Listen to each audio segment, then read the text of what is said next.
Mula sa mga bundok ng Kalinga patungong entablado ng pandaigdigang sinehan, muling pinatunayan ng 108 taong gulang na si Apo Wang Od na huling mambabatok ng Kalinga ang halaga ng kulturang Pilipino sa pamamagitan ng dokumentaryong Treasure of the Rice Terraces.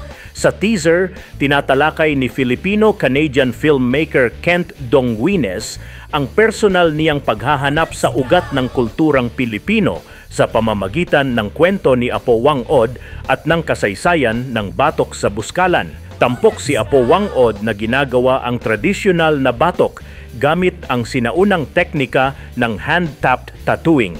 Kinuhanan sa dokumentaryo ni Kent Dongwines ang pamumuhay sa Buskalan at ang koneksyon nito sa tattoo culture.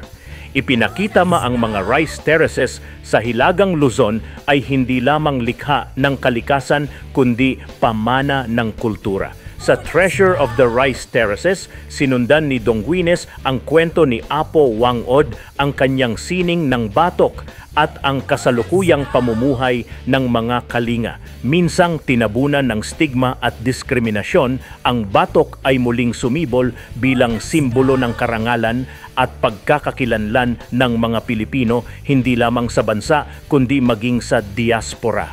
Itinatampok din sa dokumentaryo ang mga hamon sa pagpapanatili ng kultura kabilang ang paglipas ng panahon at commercialization.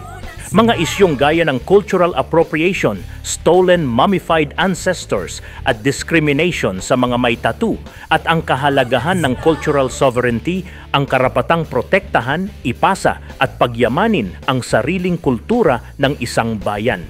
Ang dokumentaryo ay ipalalabas sa Vancouver International Film Festival sa October 2025 bilang bahagi ng line-up ng mga pelikulang tumatalakay sa kultura, identidad at kasaysayan ng mga katutubo. Pahayag ni Kent Dongwines, director ng Treasure of the Rice Terraces, na ito ay hindi basta tungkol sa tattoo. Ito aniya ay tungkol sa koneksyon sa ating ugat, sa ating mga ninuno at sa ating kultura at paraan ng pagbawi sa ating kwento bilang Pilipino. Mula sa tunog ng bambong sa balat hanggang sa liwanag ng international spotlight, bitbit ni Apo Wang Od at ng kanyang mga apo ang apoy ng isang kulturang hindi kailanman napawi, kundi patuloy na sumisiklab sa puso ng mga Pilipino sa buong mundo. Ako po si Philip Piccio para sa Balitang Unang Sigaw.